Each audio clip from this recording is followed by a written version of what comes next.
Damn, girl. What you saying? What you saying, huh? Yeah. That's what I'm talking about. Jeez. What's good, anime enthusiasts? Welcome to another episode review for Mushoku Tensei. Now, sorry for last week we didn't have anything. Unfortunately, we had some technical difficulties on our end. You know, we live in the year 2026 and electronics just do not seem to work half the time. So, it is what it is, but we are here. We got 4 episodes for you all. The first 2, not really much happens, to be honest. Let's be for real. Like, episode 15 is more filler than anything, but some things happen. A little reveals for here and there, but the real meat is episode 16 and 17, to where we get the most heart-wrenching, probably divisive conversation that the internet would have had back when this first aired. JD, how do you feel about these 4 episodes? Man, I'm actually on the exact opposite train of you. I don't believe there is any filler in this anime anymore. I feel like everything is like so detailed and like there's never a wasted scene. I know I say that like every week, but I think out of the 4, 17's definitely my favorite. And then I gotta say, 14's a great kick, even if they do something entirely unforgivable. If y'all know, we know. But let's kick it off with episode 14, the first of the lighter episodes. No such thing as free lunch. So the reason why I say this is a light episode and not really much happens is because we do really stick in one particular place in this one particular village for half the episode, and then we move on. What I mean by that is, in the beginning, Rudeus, as part from the last episode, is captured. And right now he is in a wooden cage high above in this forest-like village. And, you know, it's funny, right? He begins like a parody of a situation. He's doing like MTV Cribs, and he's telling you everything about the place, and it's super nice and fantastical.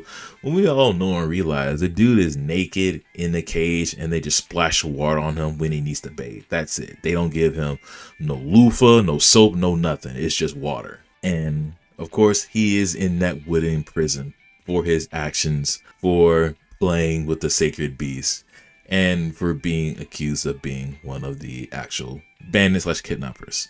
He's treated like scum, he's insulted, and as he's just in the cage, he's just thinking, contemplating, wondering when Rudeus and Eris is going to save him. But Rudeus and Eris don't come.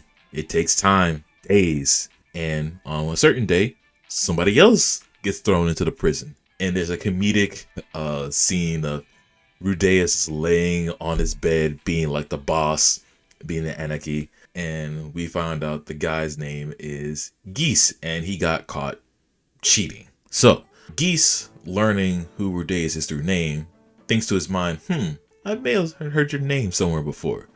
But that really doesn't go anywhere. But it's just more comedic scenes. And then one night, Rudeus is like, yo, Geese, you want to break out? You want to get out of here? And while they're like throwing this idea back and forth, the village is caught on fire. And the fire begins to spread quickly. And the fire even reaches the cage, which allows them to escape and get their things. What's going on in the village? It's being raided by the actual bandits and kidnappers that Rudeus was working with. And you see them as they're kidnapping people, they're stabbing other people, and it's a horrible thing. And Rudeus is having a battle with himself as he's high up there. He wants them to suffer because they put him in the prison. But in his good conscious mind, he can't let this play out. So, we'll save them. But he expects them to owe them big time.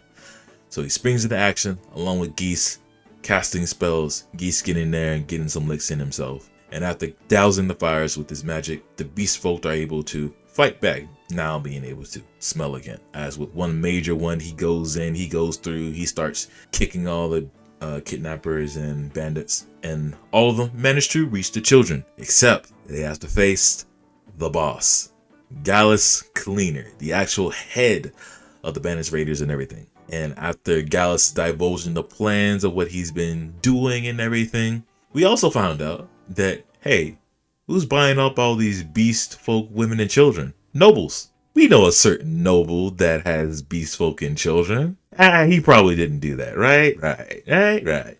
But after rejecting the offer that Gallus gave to Rudeus to, join him, he fights against the beast folk, and he's way too good in North God style. And after seeing how outmatched Rudeus is and everyone else, Rudeus actually backs down. He doesn't do anything. He lets Gallus take his hostage, walks past him. But of course, we can't end on a sad note. The Sacred Beast comes in, jumps on Gallus, giving the others the confidence and the numbers that they need to fight back. And it took the Sacred Beast, Geese Rudeus, to land a clean, heavy blow to win. Do point out that even though when Rudeus went against Gallus, his demon eye wasn't enough. So there is a learning step to it and process for Rudeus. But at the end of it, Rudeus passes out and he wakes up to see Eris, Rudyard, and the others. And the beast folk of Deldoria thank Rudeus and they apologize for their actions. Eris excitedly tells Rudeus on how she and Rudyard managed to get by and managed to get to the village without him. And in the last minute and a half of this episode is where JD almost did not want to watch this anime anymore, because Saros Boris Greyrat is on trial, failing to respond appropriately to the mana disaster that happened in his region and threw his people into chaos. He is relieved of his duty and he will be sentenced to immediate execution. And a certain man named Darius will be taking over. And in this scene, we do see like the other members of the Greyrat family. We don't really know who they are specifically, but we do see the more major players that we'll probably see sometime down the line in this season or maybe next season. Who really knows? But Saros doesn't really say anything. He keeps his lips silent, but in his mind, he is calling them scum, and he only has one short wish for Eris to be happy. The butterflies flies on screen, and the episode ends. You good, JD? All right, bro. So this one gets a 0 out of 10 for me. I won't lie. It's just what needs to happen. You can't kill off the best character in the anime like this and then expect the fans to be okay with it. That's all I'm saying, bruh. So this whole last minute tells so much story, and I like that, but it makes me question like several things that are going on, right? How could have Saros known that this mana disaster was going to be that big and really just throw everything out of whack, right? Why would that happen? Here is my like 5-head thinking or trying to get into the mind of the author and him trying to set up something else. This is a really big political / conspiracy play that the Greyrat family, they don't really care about the Boris family. But also at the same time, because, the Greyrat family probably is the heads of the whole entire like region or planet or across the continents, they need to look good. So why not make Boros, the Boris family, a scapegoat and just kill off the head because of he was insignificant of his actions? That makes the Greyrat family like high and mighty, like, yeah, they did good to things, but this guy Saros, he didn't do so well. And that probably propagates all sorts of other rumors that we don't really know ourselves as the watchers, but maybe in universe, the citizens of the people, the doubters, saying like, yeah, Saros was bad. And then maybe some things come to light about him buying up beast folk and slaves and whatnot. And that'll make him tarnish his reputation even more. We still don't know about Philip. We just know about this Darius guy. We don't know who Darius is.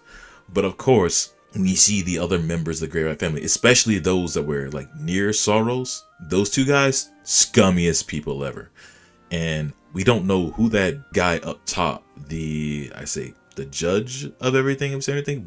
I don't know if he's like the king of this whole entire like setting, or he's like the head honcho of the Grey Rat family. There is so much in that scene that it sets up a lot of everything like down the line in future. I'm keeping watch, I'm keeping an eye. Oh, definitely. If you look close at some of the key visuals that they have on Crunchyroll, which I try not to, but that's just a PNG, so I don't really feel too bad.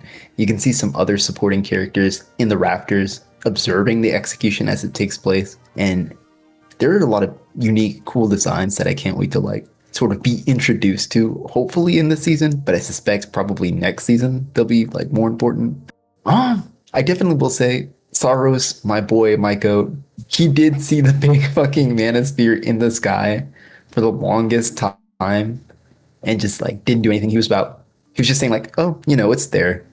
It is easier to think it doesn't matter than not, right? So in some ways you can hold him accountable for not like reporting that to whoever he needed to report that to.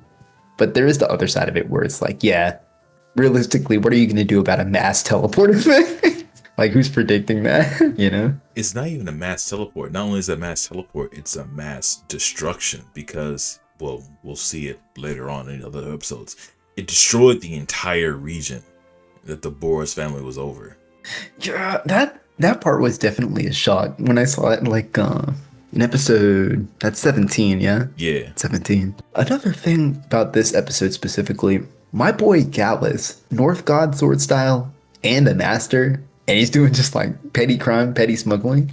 I wasn't expecting to see a threat like him for at least a couple episodes or something like that. This guy was just here, and he was taking names, you know what I mean?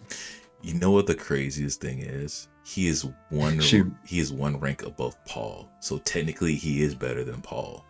Wait, Rudeus can say he could beat Paul now. Well, now the unfortunate thing is Paul is advanced rank in the other two styles. However, Gallus is saint rank in the North God style. So there might be some play to where Paul could easily use the other two styles to trip up Gallus. But as far as in North God style, Gallus is better than Paul in every which way in that aspect. So I don't know. But also at the same time, remember that Rudeus, his demon eye, wasn't enough to like beat Gallus. Like Gallus was probably too technical or too quick with his sword strikes to really, foresee what Gallus would do. So I don't know. I don't think it, like I said, it did take multiple people to take out Gallus. So yeah, he was tough for Rudeus. Also, this really puts in perspective that Rudeus hasn't really grown much in the way of magic, right? He hasn't trained. He's still using the same he's still using his tried and true like rock projectiles, the wall. He still has the big cumulus cloud that he summons, but that's really it. He doesn't know anymore, nor he probably set up time for himself to train more. So right now, Rudeus's skill set is stunted. And that's crazy to say considering he's like one of the most advanced users of magic at his age for that whole setting, right? You know what's even crazier is that he is growing throughout this entire time, yet he's not practicing his magic more or learning more. So I don't know if that's going to come into play later on, but that's just what I think and what I see now. I don't know if it's going to come to fruition, but that's just, headcanon nonsense. Oh, I did want to ask you, when the Beast Village raid happened, Gallus had said, Eris in that fake spurd of yours did a great job distracting the beast folk. And the whole time I was just thinking, Rudyard, Eris, did y'all set fire to this forest? What did he mean by that? Nah, I clocked it as because the thing is, like, we didn't know at the time, but when Eris told I'm drawing a blank on it. When Eris told Rudeus about what they did and how they met the beast folk, that gave Gallus and his crew the opportunity to raid the village. Because while they were dealing with Eris and Rudyard, they just went in on the village and called it a day. That was the connection. Otherwise, me thinking in my mind, I thought, oh yeah, Rudyard and Eris, they were like saving the beast folk and dealing with the other bandits and raiders. So Gallus had another crew on the side to like swipe in and do some more. I don't know. No, I get it. That line definitely threw me off for some reason. I don't know why. I thought Richard would be okay with that. That would have been way out of character. But that line caught me by surprise because I don't see Gallus lying there for no reason. You know what I mean? Yeah, nah. He is an honest criminal. Best kind of criminal. Speaking of honesty, episode 15, Slow Life in the Doldia Village. The reason why I call this one of the filler episode is that nothing plot relevant happens. If we both can agree on that, right? I would say, yeah, I agree. Yeah. I wanted to make room for like character development, but plot relevancy, yeah, it's considered filler. Yeah, we're not moving there. Now, it's not like a true filler episode where there's a bunch of fan service or like nonsense going on. There is things about other characters that are being talked in this episode, but for the sake of from moving point A to point B and getting out of the village, they do so, but that's like at the very, very, very end of the episode. But while the other big portions of it beforehand is literally just them in the village. But what are they doing in the village? This is entirely about Ghislaine, her brother, who also helped out in the previous episode, and Eris.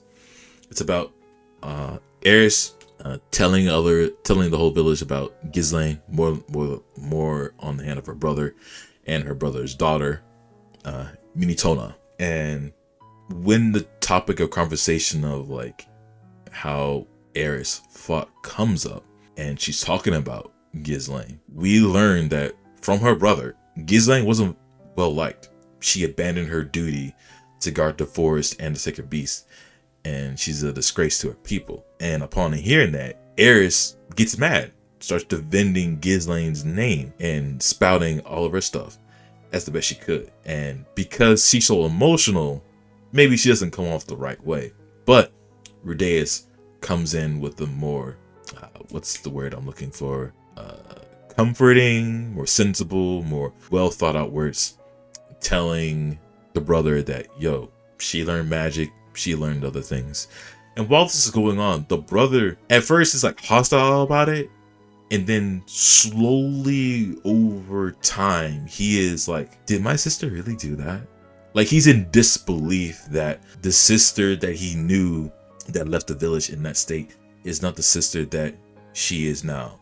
He did not know that Ghislaine is a sword king. He did not know that his sister somehow learned magic, arithmetic, and the skills to like survive in the world. On the other hand, we have Tona, his daughter, wanted to learn more about Ghislaine because she learned the sword with her father, but she hated sword practice because of her brother. So Tona learns from Eris, and both of them, they bonded over time. And by proxy, she is learning from Ghislaine, and Tona's happy about that. Unfortunately, they bonded so well that Tona, in her young, precious mind, wants Eris to stay forever. Eris is like very nonchalant. Hey, at the end of this rainy season, we'll be able to leave, be able to go somewhere else. Tona doesn't like that.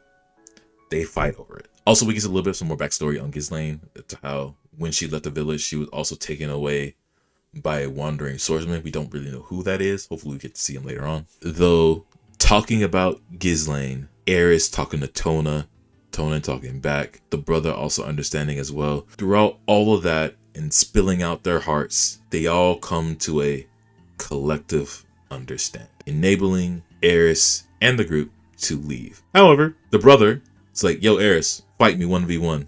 I want to know what Ghislaine's about. This is where I throw my hat into the ring and say, I wish we had more about this fight, but no, it's like a 1/clash. That's it.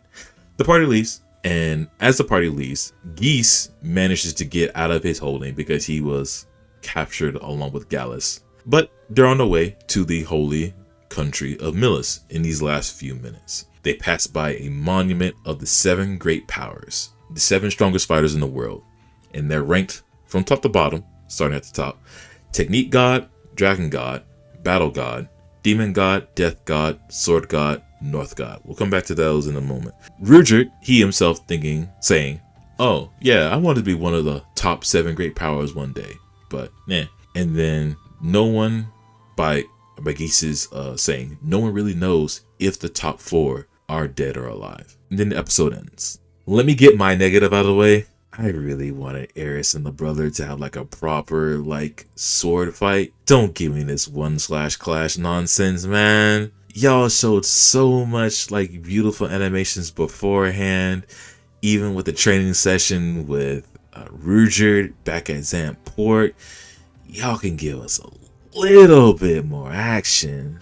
Come on, man. Just give me 1 minute. All I need is 1 minute. That's it. 30 seconds even. I'll take 30 seconds. Like, that's like my only gripe. That's it. No, I completely get it. We know Eris's greatest strength is that she's a very creative fighter, right? She's like fully with the flow. And I feel like seeing that more in a 1v1 specifically with her would have been like pretty awesome and explaining like how Ghislaine has been teaching her. But the 1/clash, man, I can never complain about it. It's always so classic. What I want to know is, or I guess I'm with Rudeus. How do we know Eris lost, bro? I was so lost. You just gotta laugh at it, I guess. It's more the fact it's that whole Japanese samurai aesthetic to where when they do slash and their swords clash, both of them know from that one exchange how the rest of the fight will play out. If one is definitely more experienced, we don't really know like where the slashes hit. We don't know if Eris was like caught off balance during the whole entire clash, which if it did happen, then both of them know like, oh yeah, I got knocked off balance. You literally could have put your sword to my neck and I would have been ended. You know what? Fair enough. I'll throw my hands up. You got me. Oh, I get it. I know they sort of had a deal like that in Star Wars where it's like the first couple of seconds when you engage, you're just shifting your grip and seeing like how the other person reacts with their grip. And then eventually you engage and it's just like, if you lose the first few strikes, you know you're cooked. She can pull out some crazy stuff, you know what I mean? Mm-hmm. It's not like Eris would have had pocket sand. No, but that would have been so sick. Eris couldn't do that, you know? She could like have her sword stuck in the ground and instead of just like surrendering it, she's like, okay, whatever. Full strength, throws it out, throws up sand, makes space that way. Like she's sick with it like that. You know what also was like the craziest thing about the fight is that the guy could also just roar at Eris and then stun lock her. Man. I know, dude. These beast folk are crazy. You know what? Now that I think about it, now that you brought that up, why didn't they do that during the raid, bro? Look, this is one of anime's greatest like plot holes and other things. They show off something cool that these characters can do, and it's only for the one-time crazy thing. They're not gonna do it when they're stressed out and everything. Nah, man, they can't do that. They gotta make them, suffer a little bit. They gotta show you like they are also, weak. But yeah, it's not like most of these beast folk have the ability to like roar. Maybe it's only him. Maybe he is the only one that can roar. Why he didn't roar when he was running around and his nose was good, don't ask me. Yeah, I'll never stop thinking about that. My boy Geese. Bro, I'll talk more about Geese in episode 17 because that's when he truly, truly shines. But for right now, Geese is like a comedic relief character, and I just pegged him as that. But God, in episode 17, that completely shifted for me to learn something else. I was like, hold on now, Arthur. I think you might be on to something. I see what you're trying to do here. No, definitely. I had this feeling back in episode 14. This laid back guy has like pretty solid skills. I'm wondering how he even got caught in the first place. Like he was cheating, quote unquote. And that doesn't even get talked about this episode. He's still in jail, but we don't see like who he cheated on or anything like that. Indeed. I will also say, people, for those of you that are still listening, remember when back in the other previous episode where Geese said, yo, I think I've heard your name Rudeus before. Remember that comes up in episode 17. It's such a it's not even like, it doesn't feel like foreshadowing, but it's a nice seed that will sprout and bloom into like this beautiful like bouquet of information that'll come in episode 17. But before that, is there anything else you want to say about episode 15 before we move on? Let's see. Okay, Eris making friends with Beast Folk, super iconic. Definitely, pretty much her people, right? Between Ghislaine and all her servants and everything like that, right? I think this episode covers saying goodbye in the nature of like forgiveness very well. Or not the nature of forgiveness, but almost like advanced, extremely fast coming of age, right? Where it's like, you know, your friends aren't going to be here forever, right? And they'll leave an impact on you, but you're never like truly gone from their like influence, you know? Like Eris makes a promise that she'll come back and that they won't be like separated forever, right? And like when the young beast girl says like, hey, stay with me forever, she inevitably comes and says like, okay, it's not reasonable for me to say that. I'm still gonna miss you.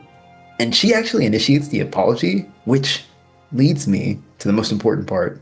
Eris actually forgives her, right? Like she gets it, right? Do you feel like Eris is becoming like a more mature person as we see the episodes go on? Yeah, she is. Like I said, Eris is like the one of the best like background slash sidekick characters.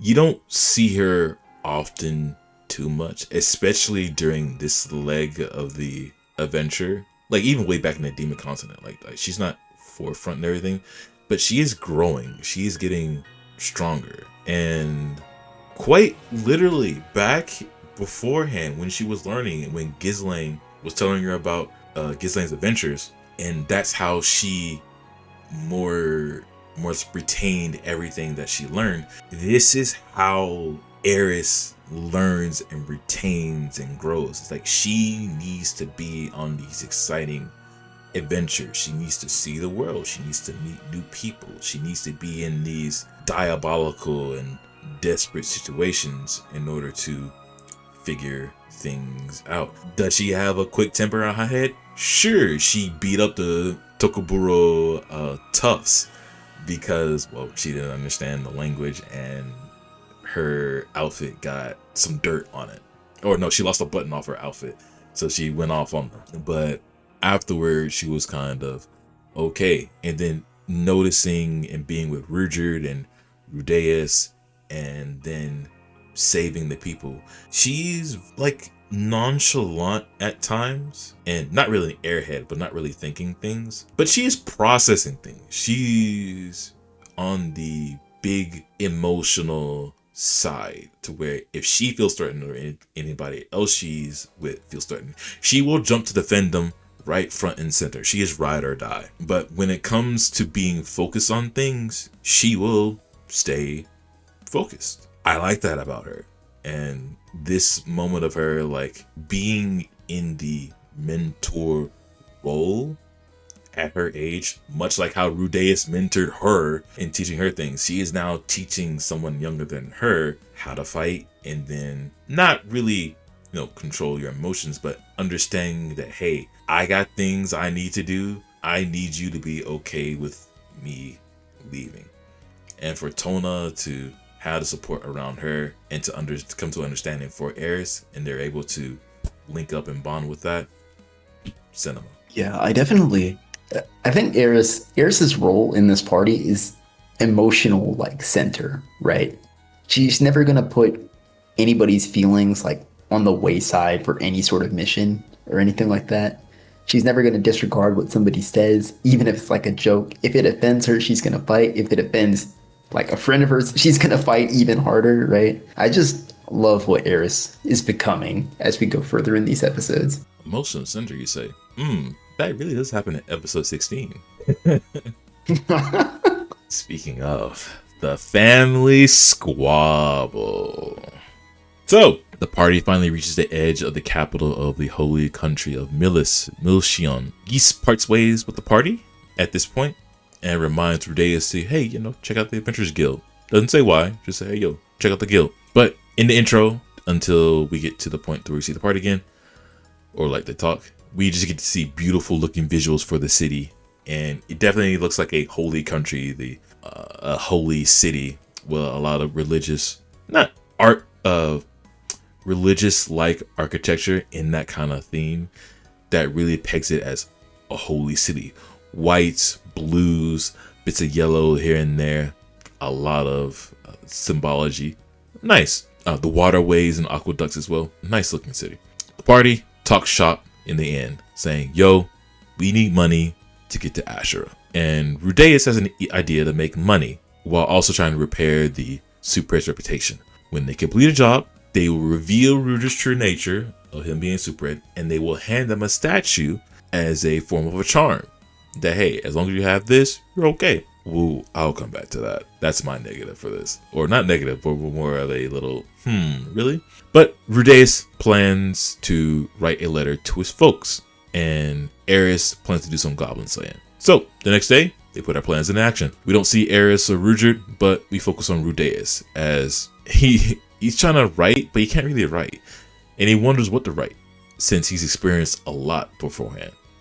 And while he's looking out a window, he sees a kidnapping in progress, and he decides to intervene. Well, he tracks the group to an abandoned house, and he sneaks inside. As he's listening in on everything, he gets distracted by a pair of underwear in a box that he was hiding behind, and he reveals his location. So, with his cover blown, he throws them over his head and faces them as Rudeus of Dead End. Cool. So, he fights among them, and the kid that he saves that was being kidnapped, he looks familiar. We'll get back to that. More enemies come out, and especially a nearly naked female fighter and a fully clothed mage. They fight it out a bit. He mainly dodges, and there's a few more comedic scenes about that. But the leader appears drunkenly, shadowed of him. You don't know who he is, but as we who watchers of the anime know, and if you really pay attention, you know who that is. As they fight, both of them start to get a familiar feel from them, as they're noticing their fighter styles and magic styles. And after Rudeus' mask drops after being cut, they both recognize each other. That's my son, that's my father. Here we go, folks. The next half of the episode. So, after they know who each other are, they both of them decide to go to a tavern to, talk about and have a conversation. It starts out easy enough, it's okay. And then Paul asks, hey, Rudeus, have you got my message? And Rudeus is like, oh, I haven't seen it. And, Paul's like, well, what have you been doing? And Rudeus was like, well, I've been doing this and that and this and that. And he tells him mostly everything that happened to him at the Demon Continent, how he got the Zamport, the things in the forest, that sort of thing. And while he's explaining the story, he's smiling. And then Paul looks more and more pissed off. And then Paul goes off the deep end, and he starts accusing Rudeus of goofing off. Partly because of how the story is told, but also how, hey, Rudeus, you've been having fun with your little girlfriend and the freak soup red. And Rudeus is a little bit weirded out by the accusation, but he's trying. And then Paul asks the rough question. Why didn't you think of everyone while you're at the Demon Continent? And then Rudeus stops. And also the MC, him in his thoughts, stops as well. It's like, oh, I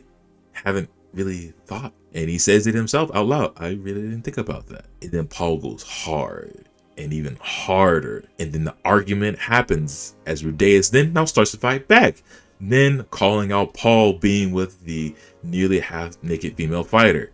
And then it just devolves into a scrap. And then, dear God, Norn, grown up, comes in, stops Rudeus, and now everything is flipped on Rudeus, as now he's the bad guy. He's bullying Paul. He's bullying Norn's father. And then Rudeus looks shocked to see Norn. He hasn't seen Norn in forever, in all these years. And then while Norn is like crying, and then Rudeus is looking around, and like everyone is looking at the situation like, dude, what are you doing? Like, Rudeus is the bad guy, and Rudeus is defeated. And then Rudeus learns of the situation about his family, the village, and what Paul has been doing this whole entire time. And then Rudeus just hangs his head and he leaves defeated. And at the end of it, when he's back in the inn, Ares and Rudeus come, and Ares tries her best to come for Rudeus, and the episode ends. JD, before episode 17, I'm gonna ask you the most important, divisive question that I think the internet had to answer. Who do you think was right, Paul or Rudeus? Rudeus, what the fuck? It's not even close, gang. Bro, I couldn't breathe during this section. It was like, Paul, you look terrible, right? You're yelling at your son in public in front of a bunch of people y'all already know, and you started throwing hands at him?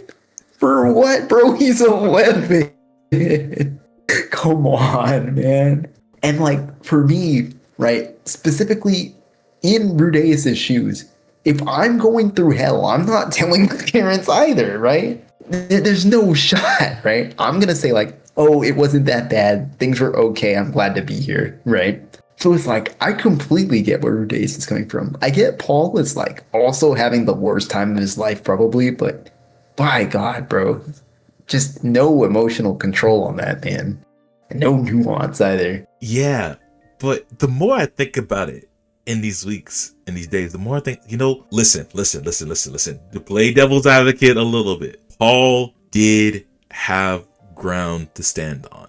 Even though it's like a 2x4 plank in the middle of the ocean and he's surrounded by a kraken, he still has some amount of foundation, right? Paul, he himself, he has gone through what he looks like a lot. He's been trying to save people.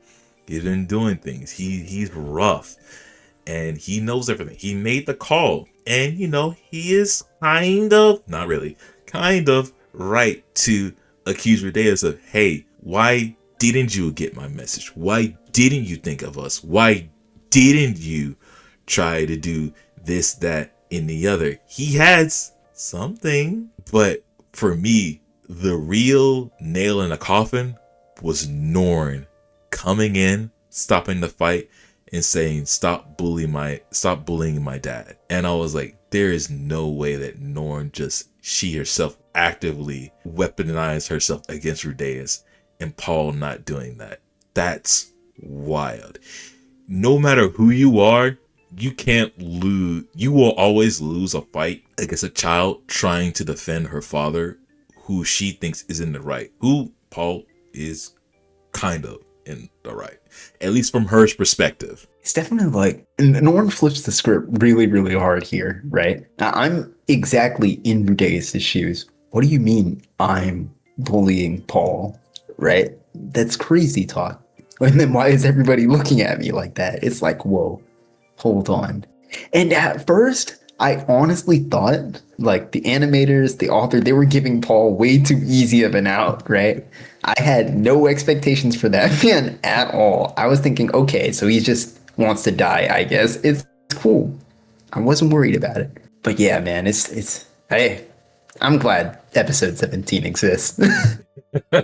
Well, yeah, I will say this whole entire thing, if you really think about it, this is Paul winning the fight, because way back earlier where Rudeus hit the kid, quote unquote, hit the kid, and Paul didn't give Rudeus a chance to defend himself, and then Rudeus came in and talked Paul out of it and talked down to him. And when Paul knocked out Rudeus to send him off to the Boris family, Paul himself said, I can't win against you, my son, in a social argument. This is Paul's only chance to actually win a social argument with everything at his disposal. With these set of circumstances and conditions, and at this time, including with Norn, Paul did win. It's 1-1. Hey, bro, that's elemental, bro. I can't agree with that. I think in this conversation specifically, there should be no winners and losers. You know what I mean? I will say it's a good callback from that first fight they had as a father and son duo. We know Paul is a very emotional person. He very much feels himself righteous and understanding, right? I also think he subconsciously put Rudeus on an insane pedestal, right? And that's all I could feel, right? Between where he stopped punching and to when he started giving the explanation about people being like kidnapped and like needing to like reform Buena Village and stuff like that. Mm-hmm. I felt like it was a lot to dunk on Rudeus. You know what I mean? I feel like this is a win. No, I'm sorry. I should say this is the most Paul way to deliver information, I think. I could see no other way of Paul like delivering all this to him. Yeah. Man. Oh yeah. And then touching on it at the end, as you said previously earlier, how Eris is the emotional comfort and support. That's what she did for Rudeus at the end of it. Just saying, I'm here for you. Just giving him the hug. That's all Rudeus needed to like calm down and try to level head himself through that entire debacle. Damn, no thoughts, bro. I'm looking at the scene again. Poor fucking Rudeus, bro. Just despondent in his bed, throwing up, exhausted, tired. Oh, God. I would not want to be either of them in that situation, man. That's just way too much emotions and thoughts being like laid out onto the table. You thought you would think that it would be a good reunion, but nah, it wasn't. Speaking of reunion, episode 17, reunion. Yo, these are W transitions, my good sir. The episode begins with us seeing Paul's points of view of the events of the Mana disaster. He got teleported away with Norn, and he attempts to remember what he went to beforehand before he got here, and tries to get a lay of the land. He's just in a big open empty field with the wind blowing. So with the introduction, as it shows, he travels across the land, surviving with Norn, and he's trying to make it back to his home. And he does. And he sees the devastation. As we said in episode 14 at the end, his whole entire homeland, the region of Vitoya, is what it was called, is gone. It's just a big, huge crater instantly. So as he gets into his hometown, he starts up the search party, getting with a bunch of other parties, getting with an organization, goes about searching everything. He's saving all the people that he can from slavery and other horrible situations. And the dude is going through it. You see him, he's getting a little bit more age. He's getting that 5 o'clock shadow. He's not really taking care of his facial features. He ain't looking too good. And he's drinking. And Norn, she herself, most of the time, she is smiling and being that rock and center for Paul. Possibly the motivation for him to keep going through everything. But back into the present time, our favorite comic relief character, Geese, finds Paul in a tavern with several mugs of alcohol in already. Both of them seem to know each other, as Geese is actually part of the whole entire search operation as well. Paul tells Geese about the fight he had with Rudeus, and Geese is pulling a JD at a moment in time. As JD said, he lays it on thick for Paul, defending Rudeus's actions, situation, and even challenging Paul's thoughts on the situation. We don't have to get into it now. We'll get into it later as we come back to it. But ultimately, Paul didn't really give Rudeus a chance of understanding, much like back in the early years.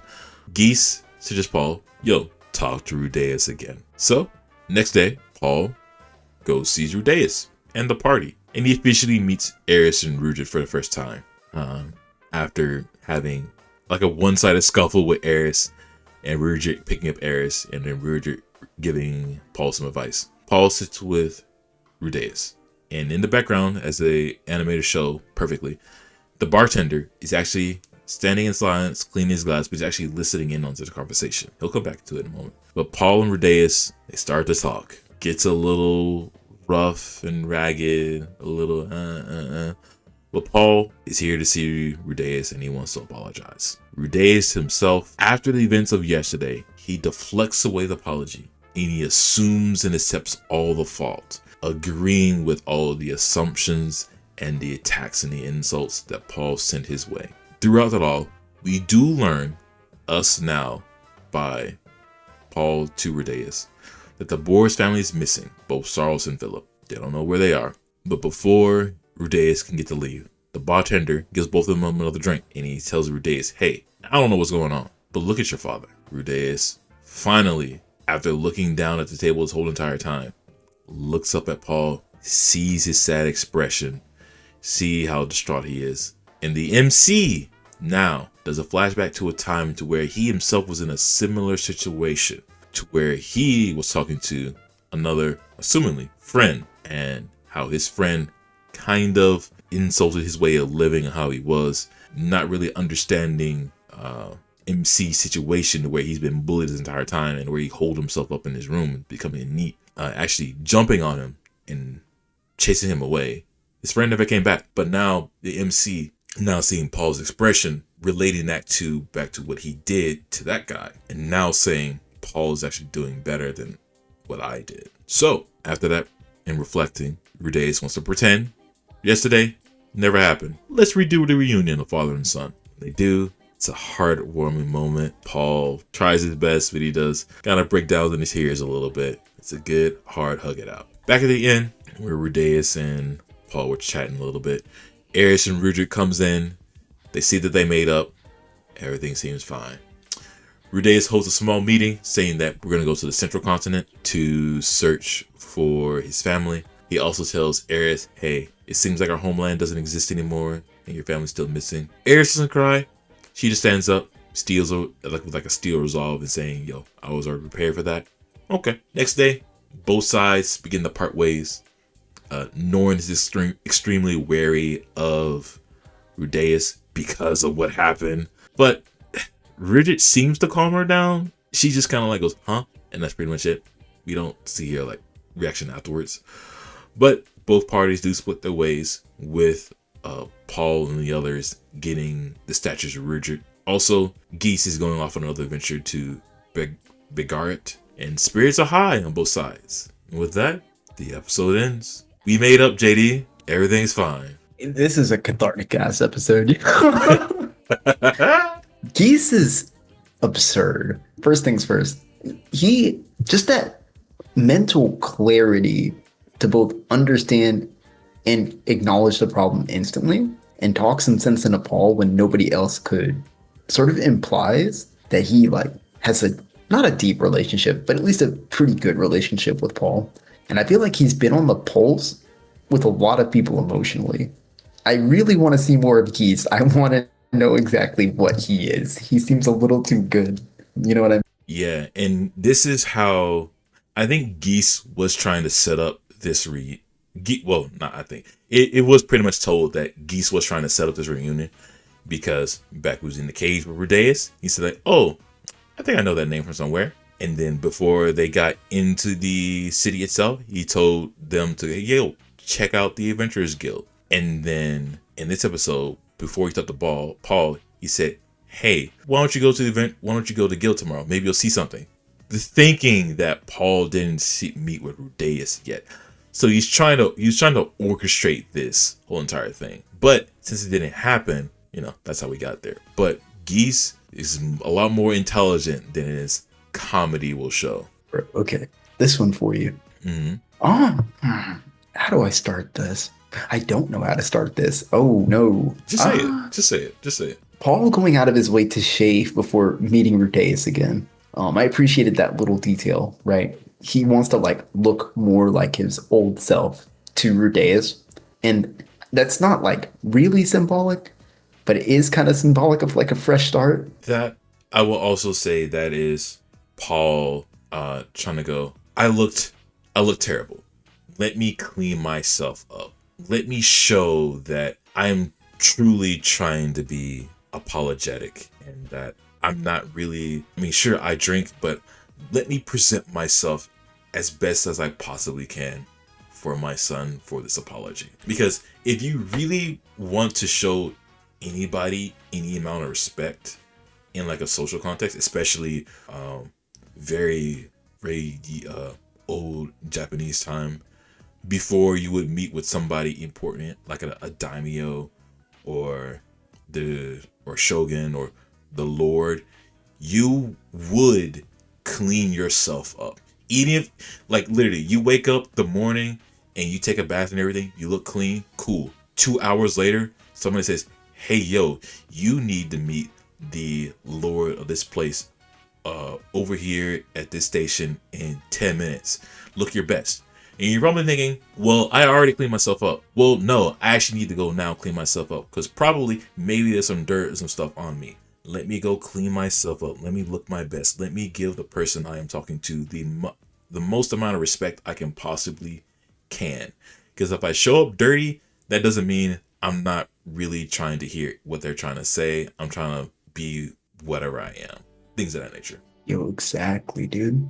I really loved like Richard and Eris right before the confrontation. Eris is naturally about to throw hands. She's like, "You're not a real father.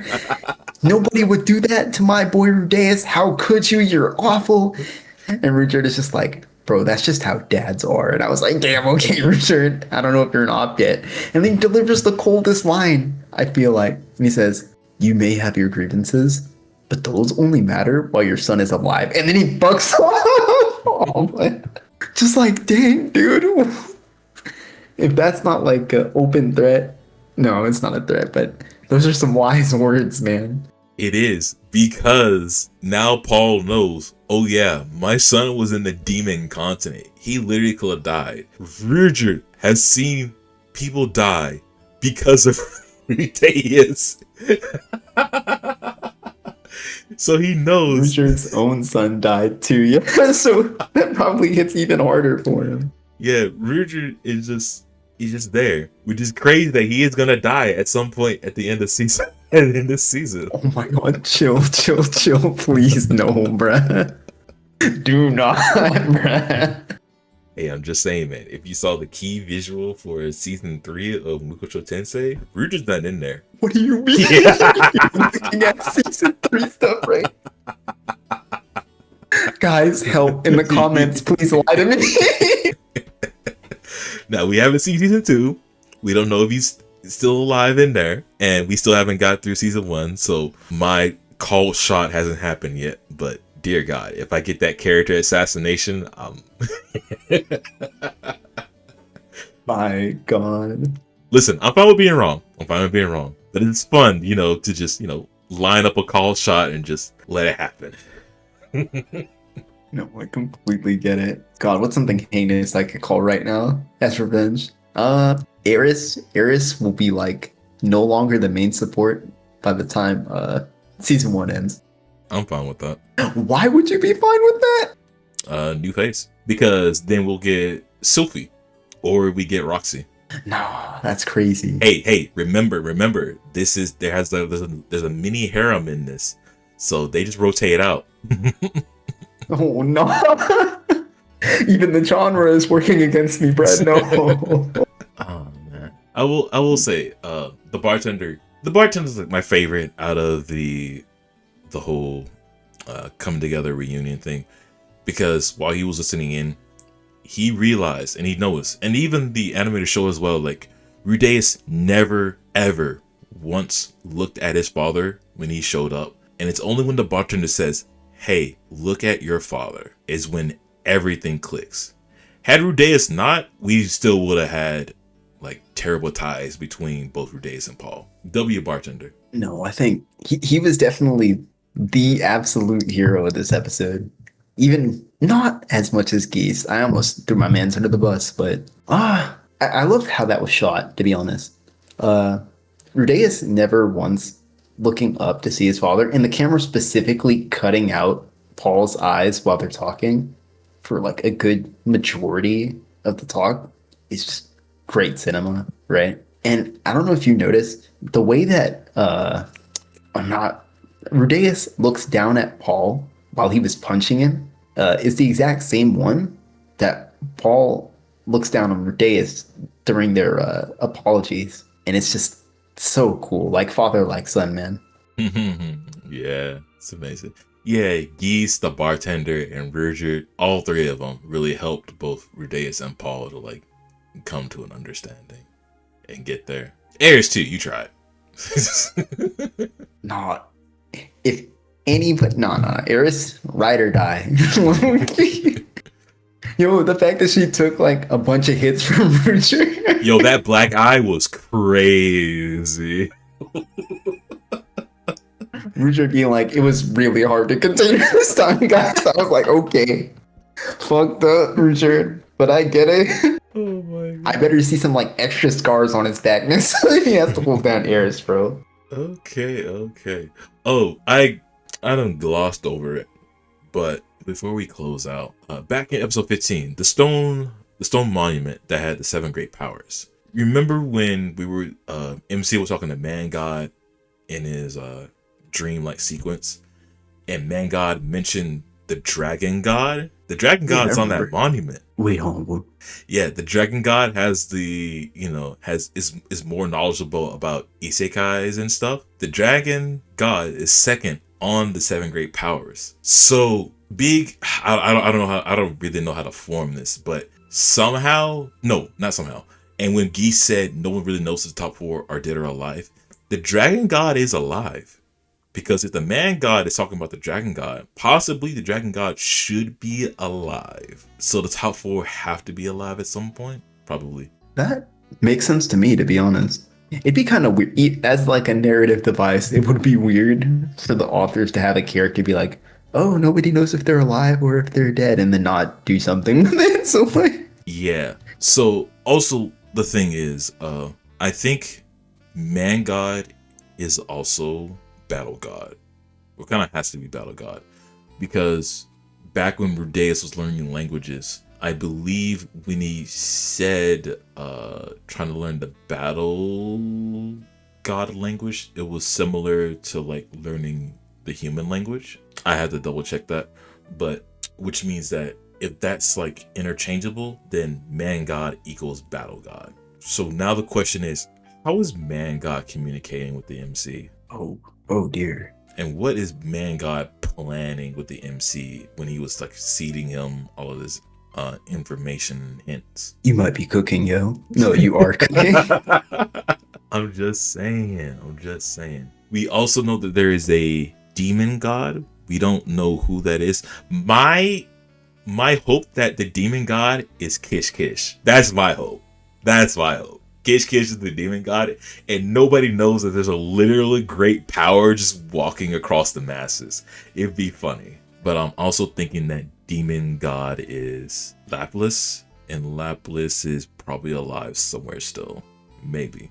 Or maybe they might just be like other unique characters that we have not yet to see.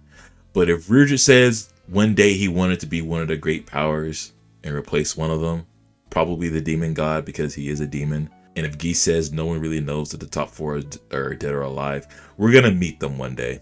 Foreshadowing. No, straight up, low key. And this is crazy, but is Geese not one of the top 8? You thinking he might be North god or Sword god? I'm not sure. All I know is that he's for sure one of them because he knows too much, and he's suspiciously good at getting out of cages. That too. Yeah, we don't know how he got out of the cage. And there's also the fact that Paul noticing something about Geese when he said, yeah, I went through the Great Forest, now I'm about to go to Bergard. And he's like, Geese, you... And then Geese just kind of like winks or gives him a nod and he just walks off. So I don't know. Now here is very big called shot that I don't think is true, but it'd be crazy. What if Geese is the physical incarnation or like a shape-shifted man god? Yeah, I know. Like I said, it's way up there and way out there. But there is not like tangible evidence. It's kind of there. You can kind of make the argument. It's very flaky and wishy-washy. But, could be.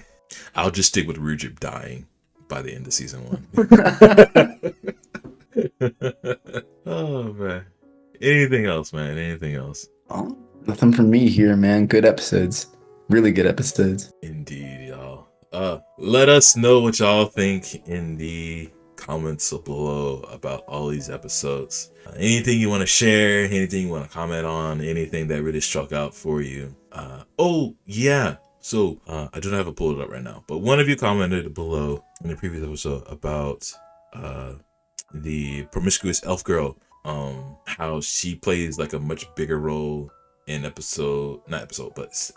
second season. But however, in this one, she just kind of is a fan service at this moment in time. Paraphrasing, not really saying everything. I'll put your comment on the screen. But as far as me and JD are concerned, we are treating this as if we're watching it for the first time and we don't know anything about the second season. As if we're like porting ourselves to that time. Sure, we're watching more episodes than like anybody does during the week. But putting ourselves in that mind state of not knowing what else is going to happen next and thinking like this season is the only season that's going to happen, I have to stick with my gut of the elf girl just being is what she is. That is it. And there's nothing else where she feels like shallow. When it comes to second season, then we can start talking about differences. But other than that, right now, our opinion of the elf girl is, yeah, she horny. Yeah, she horny. Yeah. Sorry, y'all. You're gonna have to deal with a little bit of slander. We're gonna slander all your statements until we get some evidence otherwise. You know what I mean? Yeah, but that's okay because now you can like, clip it and be like, hey, they said this, and then when we go back to it, they're like, yeah, but you said this. Like, yeah, but we didn't know. Shoot us, whatever. We don't care. But hey, at least we don't have to wait for Sorrows in second season. Oops. Oh my fucking! If the next episodes don't come out, guys, this is why, bro. Oh man. If nothing else, of all of you, have a good day, night, evening, morning, wherever you are in the world, and I hope your day is just a little bit better than it already is. With that, we'll catch y'all in the next episode. Peace. See ya.